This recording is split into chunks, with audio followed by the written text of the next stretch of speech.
As you can see, I'm standing next to an oak tree right here with acorns on it. And that's a primary food source for the deer when they transition off the protein-rich ag fields. You're going to find them, it's the last part of August right now, you'll still find them in the soybeans, the clover, the alfalfa, pretty heavily during this time. But as soon as these acorns start hitting the ground, the deer will disappear from these more traditional ag food sources, and they'll start really hammering on the acorns further back in the timber. So it's super important if you've got an early opener, sometime in September, even as far from now as the first part of October, these acorn patterns are going to dominate where the deer are at. They won't come out in the open if they can stay back in the timber and eat acorns. So being able to identify not only which trees have acorns on them, which takes some scouting time, but also the types of subspecies of oak that the deer prefer. So that's what I want to talk about today and touch on a few of the other food sources that deer will be utilizing during the first week of the season. Okay, so this tree is a bur oak, and the easiest way to tell that is if it's got acorns, the acorns have the bur, and that's just the fuzzy looking cap that covers the nut.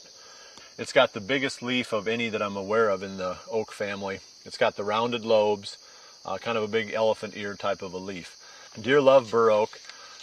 They are in the white oak family, and in general, the white oak acorns are more preferred than the other acorns. So I'm going to walk along the edge of the timber here and see what else I can find. I'll show you some more of the oak trees, talk a little bit about how to do this scouting yourself, and what the deer prefer to eat. These are red oak acorns here, and I'm not an expert on the various oaks. I can't look at the leaves and tell you exactly what type of oak tree it is, but I can look at the trunk, and I can see that this is a red oak based on just the appearance of the trunk of the tree. We also have black oak in this area, and the leaves look a lot the same during the late summer like this.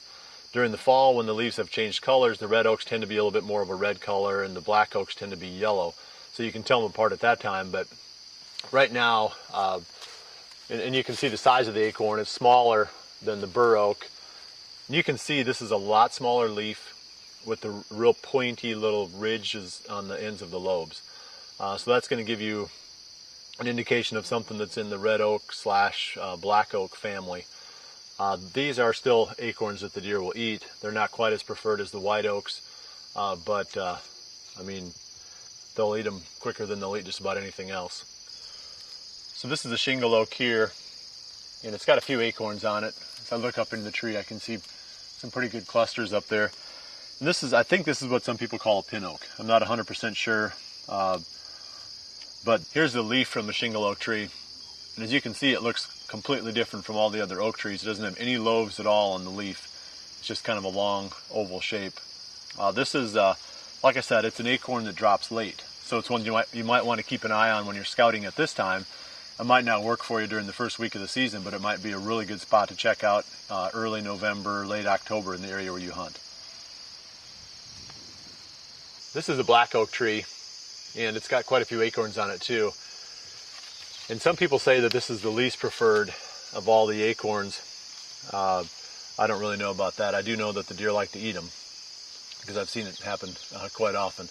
So I would not turn my nose up at any oak tree that's got acorns on it. I'd pay attention to where it's at, and then when the time comes for the season to open, check it out and see if the deer have been using that area.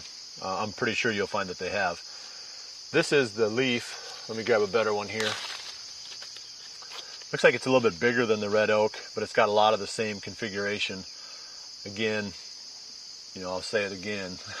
I'm not an expert on identifying the different types of plants, but I do know this is a black oak because, again, I go back to the tree trunk, and you can see the tree trunk is real broken up. The red oak has a lot smoother type of a surface on it, and the black oak is a lot more rugged looking, a lot more ridges, and a lot more broken. So that's kind of the way that I do it, but really at the end of the day, it doesn't really matter. Acorn's an acorn. If it's on the ground, the deer are going to be eating it. So the main thing you're looking for is acorns, with a preference ideally towards the white oak subspecies. This is the last oak I'm going to talk about today, and this is the white oak. And this tree is really loaded up. Boy, oh boy. I mean, there's bushels upon bushels in this one tree. I've seen it before where when the nut starts to mature, the whole tree almost looks yellow because there's so many acorns on it. Looks like this tree is going to fall into that category this year. Again, it's going to be a tree by tree basis. You'll find some white oaks in your area that don't have any acorns on, and you'll find a few like this that are loaded up, but most of them will probably be someplace in between, assuming it's a white oak year where you're at. It's easy to identify them because they're like the bur oak in the fact that they have the rounded lobes on the leaf, but the leaf's a lot smaller. Obviously, it's a bunch smaller than those big elephant ear bur oak leaves.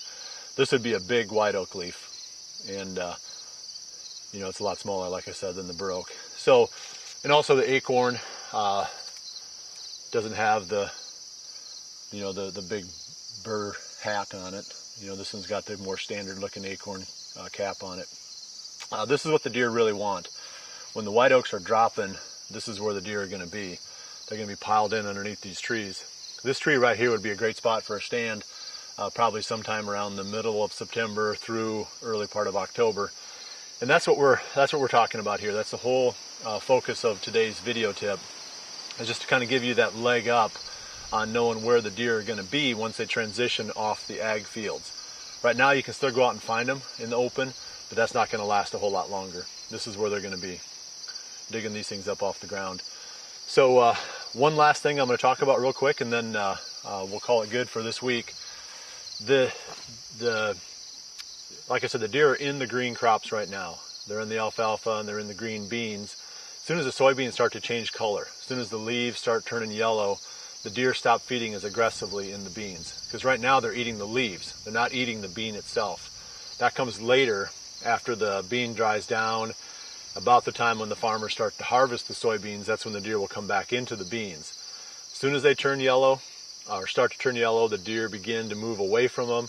And that's about the time when the acorns are dropping anyway.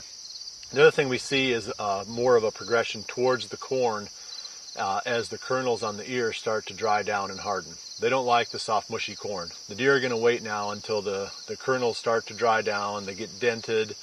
And again, that's sometime around the middle of September in most areas. From then on, you'll see more of a progression towards feeding on corn. So we're in that latter stages of the green foods and the early stages, or the preliminary stages of the acorn feeding patterns.